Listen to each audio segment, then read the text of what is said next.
Unbox ചെയ്യാൻ പോണ ഫാസ്ട്രാക്കിൻ്റെ ഒരു ഗ്ലാസ് ആണ്. നമുക്കൊന്ന് അൺബോക്സ് ചെയ്യാം. അത് നമുക്ക് ഈ കവർ വരാം. എന്നിട്ട് ഇവിടെ പുഷ് കൊടുത്തിട്ടുണ്ട്, നമുക്ക് അവിടെ പുഷ് ചെയ്യാം.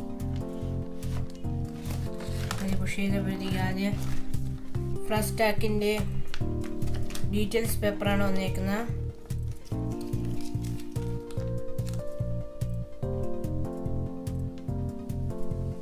പിന്നെ ബ്ലാക്ക് കളറിലെ ഫാസ്ട്രാക്കിൻ്റെ തന്നെ ടവലാണ് ഗ്ലാസ് തുറക്കാനുള്ള.